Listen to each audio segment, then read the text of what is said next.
Hey girl, hey, welcome back to my channel. It's your girl Misha. Thank you guys for joining me yet again for another review. If you are here for the first time, then welcome. And if you've come back a second or third time and you're still hesitant on subscribing, if you're gonna come back and watch the videos, go ahead and subscribe, child, because it's free and you ain't doing nothing else. Okay, tonight we're going to be reviewing The Real Housewives of Atlanta season 13 episode 12, Front Page News. All right, child, let's get into it, honey. It really didn't give what it was supposed to be given, but I mean, y'all know I'm gonna judge it up to make it interesting. Okay, so here we go. So when the episode first opens up, we see Candy and Ace, and he's trying to draw the letter D, but Candy feels like it looks like the letter B. Child, okay. Then we go over to Lauren and Portia, and Portia's mom, Miss Diane, honey. And Miss Diane said, let me tell y'all something about this bachelorette party I went to. She was like, I had just divorced your dad. He was with Lauren's mom. And so I went to this bachelorette party and I brought 4 strippers back, honey. Yes, I said 4, not 4. Baby, the apple don't fall far from the slutty tree. Do you hear me, honey?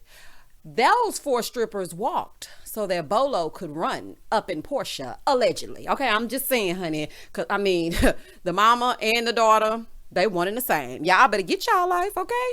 Then we see Drew over at home with Ralph being real awkward like and singing a tune to herself or whatever. He told her she was flat, but he always finds a way to bring her down, so we can move on from them.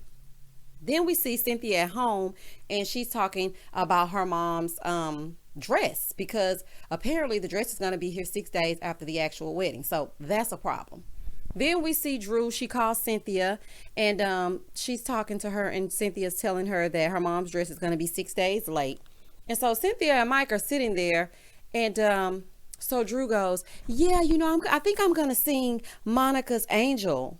And I'm thinking to myself, Cynthia, you have been from New York to Atlanta to the runways of Paris, and you commissioned Drew to sing at your wedding? Girl, I'm finna quit. Girl, y'all better quit playing with me. I know it's COVID, honey, but I'm just saying, all them singers in Atlanta, I'm just glad you didn't get Candy. So let me be quiet, y'all. So anyway, because Candy would have been up there, I love, she'd be opening all up and sounding out, child. Let's move forward.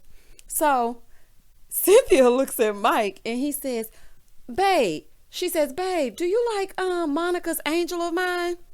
Mike gonna say, yeah, when she sings it. Oh, hey, Drew, because she done turned that FaceTime towards Mike. I'm like, Cynthia, honey, if you're gonna say something like that, tell it to him after you get off the phone with a poor Drew. She just oblivious on the other end. She don't even realize that Mike done just threw some shade, child. So then they start talking about this little event Marlo's supposed to be throwing together. And so Cynthia was like, are you going? And then Drew was like, yeah, I'm going to that. Cynthia was like, I can't go, child. I got to go get this wedding together, piece this COVID wedding together, child. I ain't going to be able to make it. Then we go over to Kenya, and we see her outside sweeping, hopefully sweeping Mark the hell out of her life, honey. So she's outside sweeping her patio, and then she sits down to call her dad. Now, if Kenya don't do nothing else, Kenya gonna call her daddy when she having problems with a man. Y'all remember Matt, who was kicking out them doors and spray painting the cameras and slapping the drivers and all of that? Y'all remember Matt? And then she called her daddy in, and her daddy came down there, honey, and had to give a few words to Matt. Now here we are again, seasons later, and she's calling her dad to talk about Mark. Maybe it's guys' names that start with M. Let's let go of the M names. We got Mike, we got Mark, we got Matt. I don't even know who Mike is, but I threw him in there because I feel like it's gonna be a problem later on, child. Ooh. So she sits down, she's talking to him, and she's telling him that, Brooklyn has a birthday coming up. So her dad was like, yeah, we want to come down there. So she's like, well, I'm gonna have a lot of other people around. And so he was like, do I really have to be around all these other people? So Kenya was like, well, I'm gonna let y'all come at a later date, maybe after her birthday. And so, her dad was like, okay, that'll be cool with me, because I think his thing is, you didn't want to invite me to the wedding, but you want me to come down there for the birthday. Okay. But she did say that she regrets not inviting him to the actual wedding, because she felt like Mark and him wouldn't get along. That don't make no sense to me. It sounds like you're embarrassed of your dad, because she was like, my dad can be a lot and he can say things. No, he just saying the real. And of course, he, them old men from the South, child, sometimes they say stuff that's a little bit embarrassing, but at the same time, you can't change your father. Just because you don't invite him to the wedding does not mean he's not going to be who he is should he ever meet Mark. So that didn't make any sense. So she starts talking to him a little bit about the separation. And he told her, that he's been married for 39 years. And she was like, well, I've been married for 3. He was like, it's been that long? I'm like, really? That's what I was thinking. I'm like, it's been 3 years. But, so she was saying that she was telling him that Mark filed for divorce, but basically he filed for divorce because she filed for custody. And so he felt like that was a slap in the face. But like a few days later, he withdrew the petition. So her daddy was like, well, y'all been married for 3 years, but half of that y'all been separated. So, I mean, can you even really just call it a marriage? And I mean, Dad, I'm with you. And then he starts telling her, I'm a little bit salty at the fact that I wasn't at the wedding. I feel like I should have been there. And so, Kenya is trying to explain things away. And then she starts to ask him what's the key to his marriage and how are they staying together.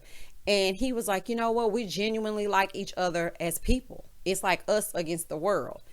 And they're judging from Mark last season, I don't think he liked you too much, Kenya. I mean, I'm just saying, I feel like you actually liked him more than he liked you. And she was like, well, and she said this in her confessional. She was like, I've been proposed to so many times before, but why did I choose Mark? You chose him because that biological clock was ticking and you wanted to have a baby. Okay, so that's exactly why you chose him. And you should have taken your time. But I mean, I'm saying you just turned 50, so I can kind of understand. Honey, these Hollywood starlets, honey, they make you think you can have a baby at 72 years old, okay? Because at 30, I was like, okay, now, I got to find a man and I got to find one quick because I need to have some babies because I am not trying to be 60 years old going to kindergarten. But I mean, we got Kenya, honey, and she's still popping. So I guess it can be done, child. So then she's telling her dad that she's going to go to therapy, because of the behavior in her marriage. The behavior in your marriage, Kenya. So not the behavior of how you treat these heifers and not the way you act out every time you're around anybody. Even when you do Watch What Happens Live, you got to argue with Sherry Shepherd, honey. Who arguing with Sherry Shepherd? Okay, but you're going to go to therapy because of the behavior in your marriage. Okay, girl. Anyway, then we go over to this little meeting. We see Drew and Kenya meeting up. And so as Drew is waiting for her, she over there, what happened to that boy? What happened? Boy, girl, if you don't get your bird, man, child, every time I try with Drew, she just does something so silly, child. Kenya, let me say something about those boots. Yes, for the boots, honey. Let me tell y'all something. I know it's some people out here that's going to be listening to this review that don't care for Kenya. I'm one of them, honey. I don't really care for Kenya. She don't know how to act. But at the same time, if I see something I like, I'm going to say it. And I liked those boots, Kenya. Those were cute, child. So she rolls up on Drew. Drew over there rolling her damn tongue repeatedly, trying to get these vocals together for Cynthia's wedding, honey. Oh, child. Okay, so they sit down. So Kenya's like, how did you feel about the trip? And Drew just basically said, y'all fake. She said some other stuff, but the gist of it was y'all fake. Y'all sit down and skin and grin in each other's faces after you've been upset the day before. So Drew was like, the tension was just as thick as Bolo's thighs. Child, can we please leave Bolo wherever he is? Leave Bolo solo. Wherever the hell he at, leave him over there. Child, we don't want to get Kenya started. She started pulling out her magnifying glass and investigating stuff, honey. Just leave it. Leave it alone. So she was like, I feel like to move forward, I need to get to know you. And so Kenya was really giving it some effort. I give her an E for effort. She was sitting there listening to her, but then, Kenya was like, well, I was disappointed at how you called me out at the table. I felt like all of a sudden you were like, let's talk about who's real and who's fake. And she's like, and then I trusted you with something and then you spilled it. So now I feel like I can't trust you. So Drew was like, well, I can understand that, but it was really the private jet thing. And she was like, and then the final straw. And then Kenya was like, final straw? What? Girl, what are you talking about? And then she was like, well, the final straw is when I felt like I couldn't bring my baby. Oh my goodness. Okay. So let me refresh y'all's memory about what I felt about the whole kid thing of it all. Okay. What were y'all going to do with those kids with this scandal going on? With Bolo. Okay. So every one of y'all were going to bring an additional person during a pandemic to be around your child where you don't know where they have been, to care for your child while you get tossed up, flipped up, and rubbed down by Bolo at nighttime. Drew, you and your hat, get out of my life, child. I do not want to hear it. So then she's telling Kenya that, and I understand it's the part about Kenya not giving them the option. I understand that. But at the same time, I ain't going to need to have no option to bring my kid. If I want to bring him, I'm going to bring him. Kenya ain't nobody. Child, who is Kenya? So, Kenya was like, well, I feel like that you could bring your daughter. I didn't feel like that was a big thing. So then they started talking over each other. Why would, because you wasn't, because when I was, and she was like, because when you had him, I was gonna, I'm like, oh my goodness. Then all of a sudden, Drew starts singing, why aren't you letting me talk? I'm like, what is going on? Girl, stop trying to get your practice in doing an argument. If y'all gonna fuss, let's fuss. But don't start fussing and then breaking out in Phantom of the Opera. What is wrong with y'all? So both of them singing at each other. Child, oh my goodness. Can we get Nene back? Like, I don't care who I gotta talk to. I will personally call Andy on the cellular phone. On the cellular phone and ask him if we could bring Nene back for one night only, honey. I mean, I need something else because this right here, this is crazy. They're arguing back and forth. So then Kenya tried to glance over it and she started trying to talk about something else. And she was like, yeah, so how's things going? Now, Kenya did tell Drew that what she was saying to her was a valid point. And you know, her feelings were valid. So she was validating the fact of how Drew felt. But honey, Drew, that wasn't good enough for her. Because she was like, no, honey, you ain't finna just gloss over my feelings. We're going to talk about this today. And, you know, Drew said, well, I feel like you kind of had a guard up. And I didn't open up to you. And, you know, you were saying this and you were saying that. And so Kenya was trying to glance over it. She was like, okay, so how's the weather, basically? Child, Drew circled right on back. Well, you need to let me talk because I need to talk and I want to talk about the kid thing. I'm like, oh my goodness, girl, let it go. So then 90 minutes later, they're still talking at each other. Okay. Po Drew.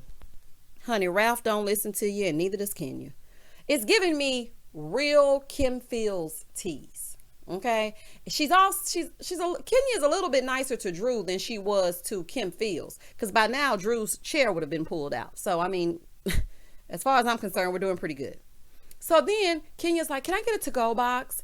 And then so Drew asked for a to-go box as well. And I'm like, I know you ain't finna heat up that salmon, honey, and that salad. Ugh, that does not travel well, okay?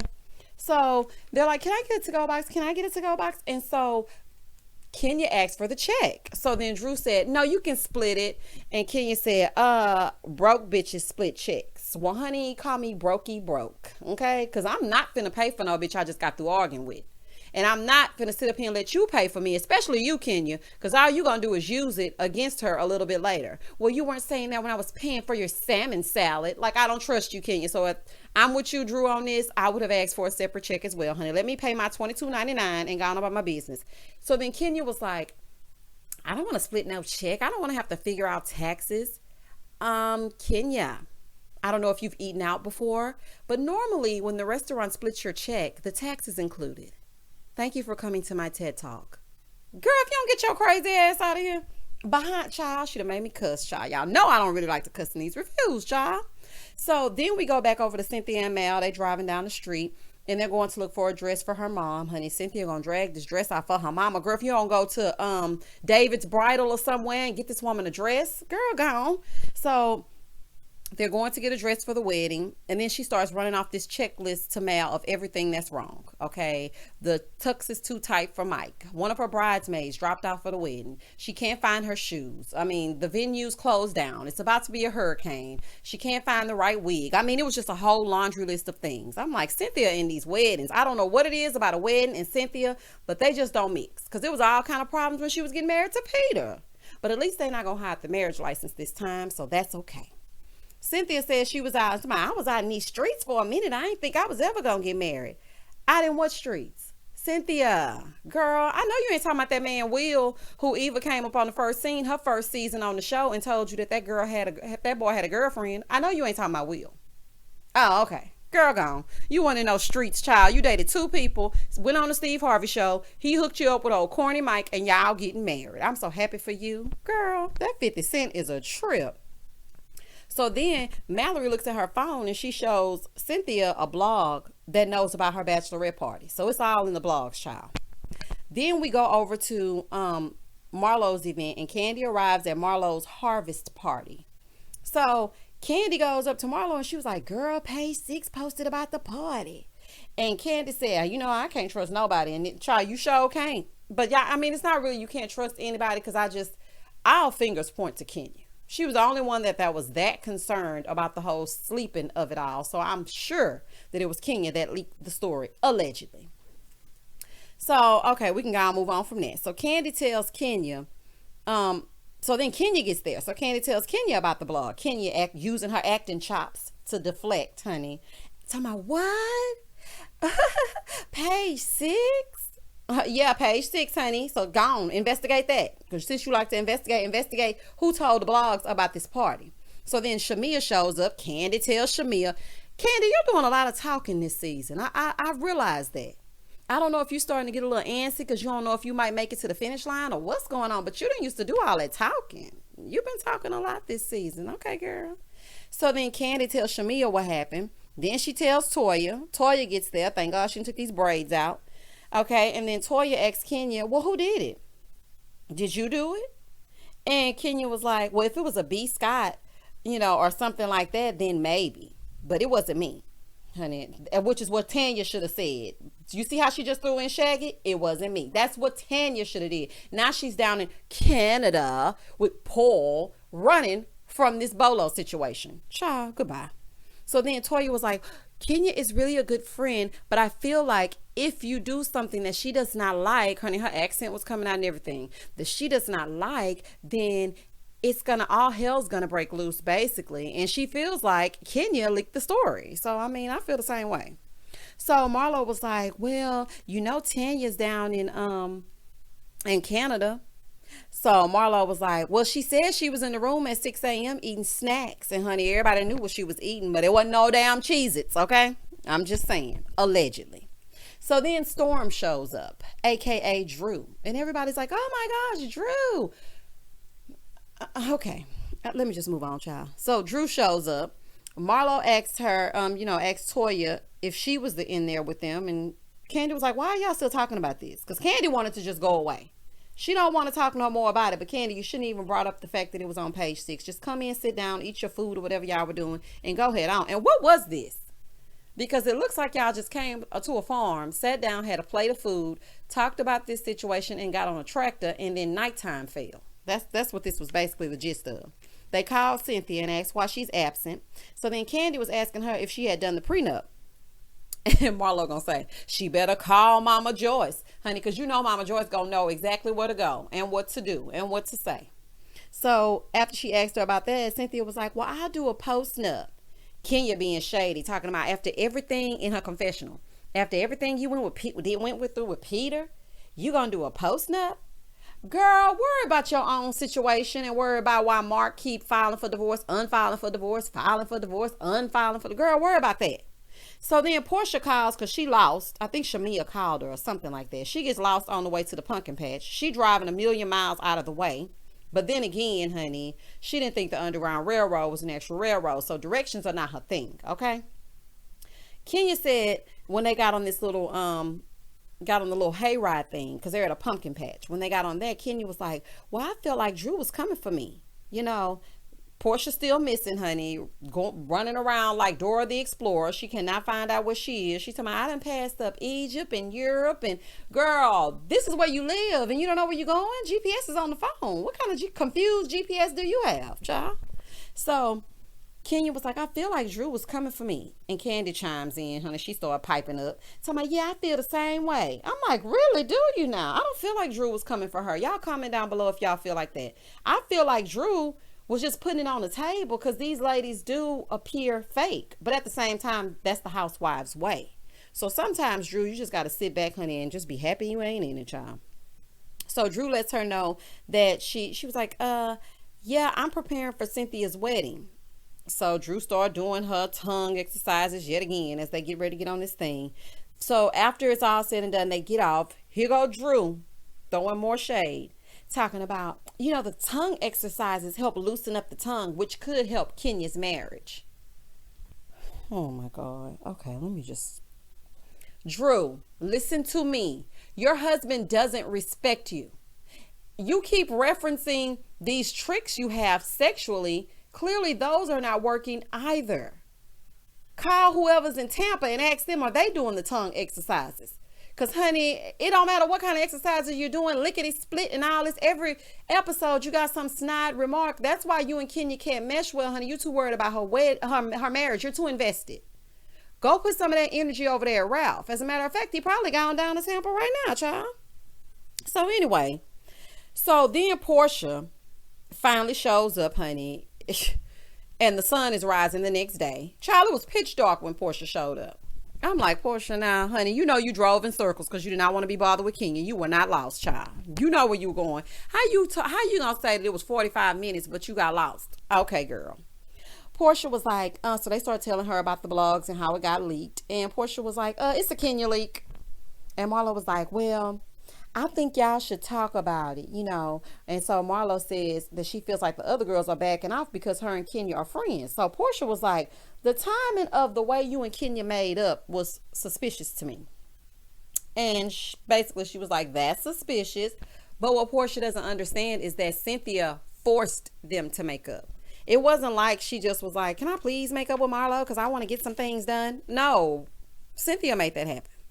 So then we're over at Blaze Restaurant, and baby, that food was looking good. I'm like, if it's one thing Candy know how to do, honey, is know how to put a plate together.